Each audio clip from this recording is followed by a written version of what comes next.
Bu qəza qulaqlarımızda Hökümə xanımın "Hər şey yaxşı olacaq" səsi ilə qaldı.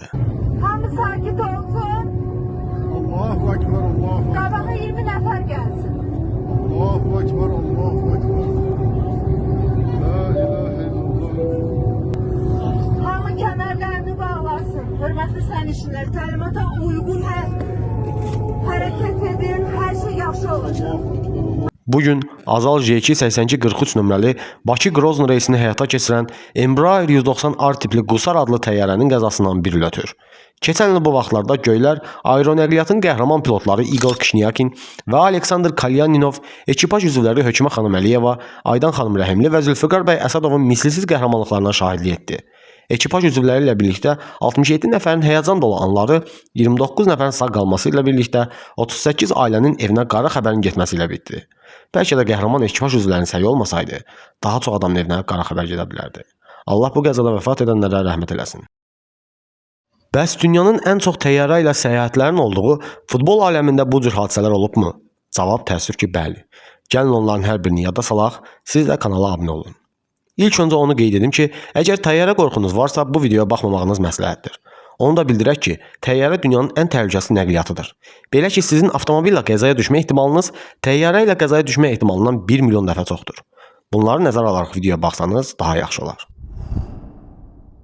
İl 1949. Yer Superga təpəsi. Müharibədən təzə yaxa qurtaran İtaliya 4 may səhərini daha bir faciə ilə açdı. O vaxt İtaliyanın yüksələn komandası Grande ləqəbli Torino, Benfica kapitanı Francisco Ferreiranın şərəfinə təşkil olunan yoldaşlıq maçını oynayıb İtaliyaya geri dönürdü. Geri dönərkən İtalyan Fiat C212 markalı təyyarə Superga təpəsində istinad divarına çırpılaraq qəza etdi və təəssüf ki 31 nəfərdən heç kim sağ qala bilmədi. Bu 31 nəfərin 18-i Torino komandasının və İtaliya millisinin üzvləri idilər. Komanda bu qəzadan sonra uzun müddət özünə gələ bilmədi. İl 1958.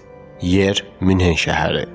İngiltərənin köklü klublarından olan Manchester United həm Avropada, həm də İngiltərədə meydanları titrədirdi. Avropa kubokunda Sirvena ilə oyundan qayıdarkən Airspeed AS 57 Ambassador markalı təyyarə Münhen şəhəri yaxınlığında qəzaya uğradı.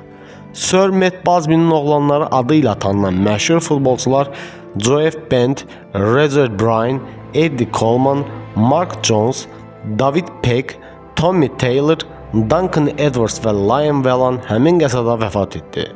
Ümumilikdə təyyarədə olan 44 nəfərdən 21 üçün bu son səyahət oldu. İl 2016. Yer Boliviyanın Santa Cruz de la Sierra kəndi. 28 yanvar 2016-cı ildə Lamia Hava Yolları şirkətinin Avro RJ85 tipli charter təyyarəsi Kolumbiyanın Medellin şəhərinə Cənubi Amerikanın ən böyük ikinci klub yarışı olan Sudamerikananın cavab qarşılaşması üçün havalanan Chapecoense komandasını daşıyan təyyarə Kolumbiyanın Antigua bölgəsində yetərsiz yanacaq sərfiyyatına görə düşdü. 77 nəfərdən içində 3 futbolçunun da yer aldığı 6 nəfərdən başqa sağ qalan olmadı. Səbəb kimi həm də rəhbər vəzifəsində çalışan kapitan pilot Miguel Alejandro Murakaminin şirkətin ucuz, amma xeyirli səfər gerçəkləşdirməsi üçün insanların həyatı ilə oynadığı bildirilir.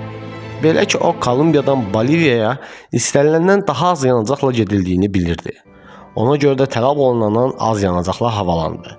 Ancaq kapitan pilot Miguel qayıdışı düşünüb gediş relyefini nəzərə almamışdı. Küləyin sürətinin daha çox yanacaq tələb edəcəyini düşünməmişdi. Onun bu qumarı özü də daxil 71 nəfərin həyatını itirməsinə səbəb oldu. Daha sonra bütün dünya bu hadisədən danışdı. Klublar başsağlığı mesajları göndərdi. Həmin il Sudamericana kuboku simvolik olaraq Chapecoense klubuna təqdim edildi. Beləcə futbol tarixində ən dəhşətli təyyarə qəzalarını araşdırıb təqdim etdik. Təbii ki, bunlardan əlavə Paxtakor klubunun və Zambiya millisinin düşdüyü qəzalar da var. Əgər bu videoya dəstək gəlsə, bunun ikinci hissəsində hazırlaya bilərik. Özünüzə yaxşı baxın.